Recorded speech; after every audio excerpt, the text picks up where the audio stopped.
అందరికీ నమస్కారం అండి. జేడీ వరల్డ్ యూట్యూబ్ ఛానల్కు స్వాగతం. నేను ఈరోజు చేయబోయే రెసిపీ కరివేపాకు కారప్పొడి. పద్మ వాళ్ళ ఇంటికి వెళ్తే వాళ్ళకి కరివేపాకు చెట్టు ఉంది.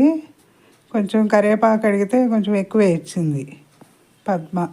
దానికని చెప్పేసి కరివేపాకు కారప్పొడి కొడదామని చెప్పి కరివేపాకుని ఇలా ఆరబెట్టుకోవాలండి. ఎండలో పెట్టకూడదు, ఫ్యాన్ గాలి కింద కానీ బయట విడిగా అయినా సరే. ఇప్పుడు కొంచెం ఎండలు ఎక్కువ ఉన్నాయి కదా, ఒక రోజులో నిండిపోతుంది. దీనిలోకి ఎండుమిర్చి, కొంచెం చింతపండు, మినప్పప్పు, శనగపప్పు, ధనియాలు. ముందుగా స్టవ్ వెలిగించి ఈ ప్యాన్ పెట్టుకున్నానండి. ఫ్రై చేసుకునేది ఎడల్పుగా ఉంటుంది కదా అని ఒక 2 స్పూన్లు ఆయిల్ వేసాను. ఇది ఇప్పుడు వేడయిన తర్వాత ఒక 7-8 ఎండుమిర్చి వేసుకున్నానండి. ఈ మిగతావి ధనియాలు, శనగపప్పు, మినపప్పు వేయించుకోవాలి. కొంచెం ఆయిల్ అయితే సరిపోతుందండి. ఇది నేను పగలే చేస్తున్నాను వీడియో. వెహికల్స్ శబ్దాలు, పక్షుల అరుపులు బాగా వినిపిస్తున్నాయండి. ఇలా సన్న మంట మీద వేయించుకోవాలండి. హైలో పెడితే కొంచెం మాడిపోతాయి త్వరగా, అందుకే సన్న మంట మీద వేయించుకోవాలి. ఇది మిరపకాయలు వేయించడం కొరకేనండి ఆయిల్, కరివేపాకు అవసరం లేదు. ఇప్పుడు అయిపోయింది మిరపకాయలు వేయించడం.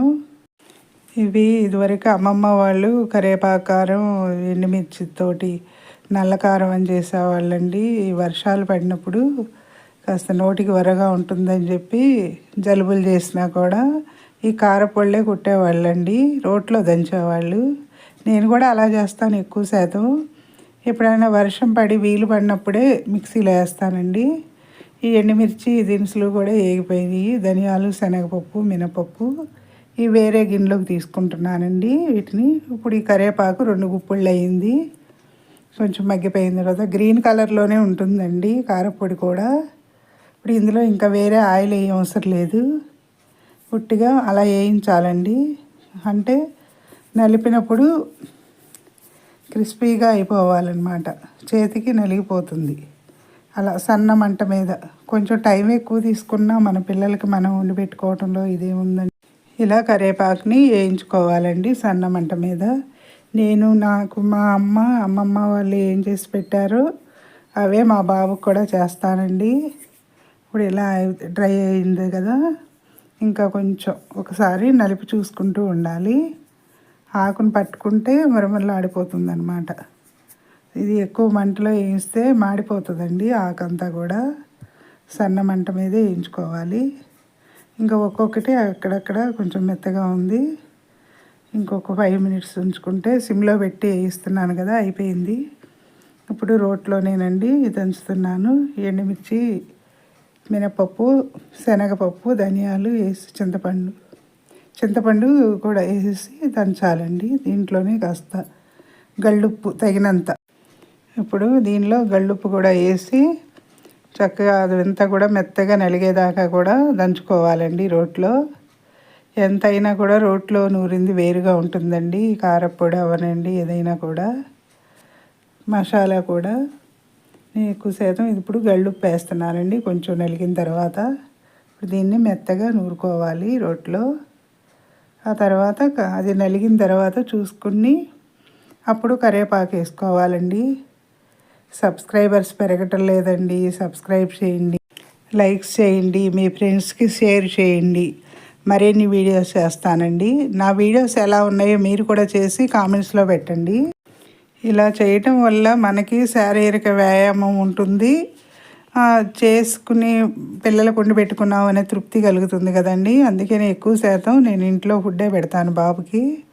వాడు కూడా తింటాడు బాగానే. నేను చేసే వంటల్లో పచ్చిమిర్చి, వెల్లుల్లి కూడా ఉండవండి, తక్కువ.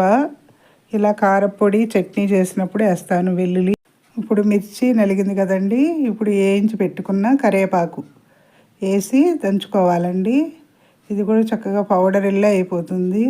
కారపొడి చాలా బాగుంటుందండి. ఇది రక్తాన్ని శుద్ధి చేస్తుంది అంటారు.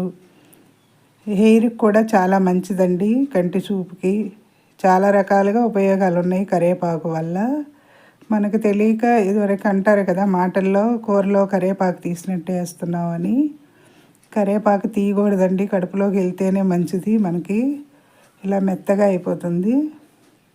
పౌడర్ ఇల్లేను చాలా బాగుంటుంది టేస్ట్ కూడా. చక్కగా వేడి వేడి అన్నంలో కరివేపాకు కారపొడి కొంచెం నెయ్యి వేసుకుని తింటే చాలా బాగుంటుందండి. ఇక ఇలా అయిపోయిందండి. ఇప్పుడు దీనిలోకి వెల్లుల్లి, జీలకర్ర ఒకసారి 2 సార్లు కలుపుకోవాలండి. ఇంకేమన్నా కూడా కొంచెం ఆకుంటే త్వరగా నలిగిపోతుంది. ఇలా కారపొడి కొడుతున్నాను. నేను వీడియోస్ చాలా సింపుల్గా 3 నిమిషాలు అలా పెడుతున్నాను కదండి. ఇప్పుడు కొంచెం పెంచాలనుకుంటున్నాను. ఇప్పుడు ఇంత చేస్తున్నాను కదండి, నాకు కూడా సబ్స్క్రైబర్స్ పెరిగి మానిటైజేషన్ అయితేనే కదండి దీనివల్ల ఇదయ్యేది. వెల్లుల్లి, జీలకర్ర వేసి ఇప్పుడు నలిగింది కదండి, కాస్త దంపుకోవాలి. దంచిన తర్వాత అయిపోయినట్టేను కరివేపాకు, కారపొడి. ఇంకా సబ్స్క్రైబర్స్ పెరిగి నాది కూడా ఇంకా టైం కూడా ఎక్కువ అవ్వటం లేదండి. చూసిన వాళ్ళు లైక్స్ కూడా చేయండి. మరిన్ని వీడియోస్ చేస్తానండి. కొత్త వారికి కూడా అవకాశాలు ఇవ్వాలి కదండి. నాకు తెలిసినవి మీతో పంచుకోవాలనే కదా ఈ ప్లాట్ఫామ్కి ఎన్నుకున్నది. చాలామందికి ఉపాధి కల్పిస్తుంది ఈ యూట్యూబ్ ద్వారా. తెలియనివి చాలా తెలుసుకోగలుగుతున్నాము. మేము చేసే వీడియోస్ ఎలా ఉన్నాయో మీరు కామెంట్స్ పెట్టడం లేదండి. చూస్తున్నారు కానీ వీడియోస్ కామెంట్స్ పెడితేనే కదా నాకు కూడా తెలిసేది బయట ఎలా ఉంది మనం చేసే వంట అనేది. మీరు కూడా చేసుకుని కామెంట్స్లో పెట్టండి. మరిన్ని వీడియోస్ చేస్తాను. ఇంట్రెస్ట్ లేనిది ఏది చేయలేమండి. నాకు కుకింగ్ అన్నా కూడా చాలా ఇష్టం. నేను ఎక్కువ వంటలన్నీ కూడా అమ్మమ్మ దగ్గరే నేర్చుకున్నానండి. అమ్మమ్మ చాలా బాగా చేసేది. మాది కోడూరు దగ్గర లింగారెడ్డిపాలెం అండి. అమ్మమ్మ చాలా చేసేది. అంటే అప్పుడు వెరైటీ అని తెలీదు, ఆవిడకి తెలిసిన వంటలు చేసేది. అవి నాకు చాలా ఇంట్రెస్ట్ అండి. చిన్నప్పుడే నేర్చుకున్నాను. ఇంట్రెస్ట్ లేనిదే ఏ పని చేయలేమండి. అయిపోయిందండి కరివేపాకు కారప్పొడి తయారీ. నచ్చితే లైక్ చేయండి, షేర్ చేయండి, సబ్స్క్రైబ్ చేయండి. మీ లక్ష్మీ కుమారి.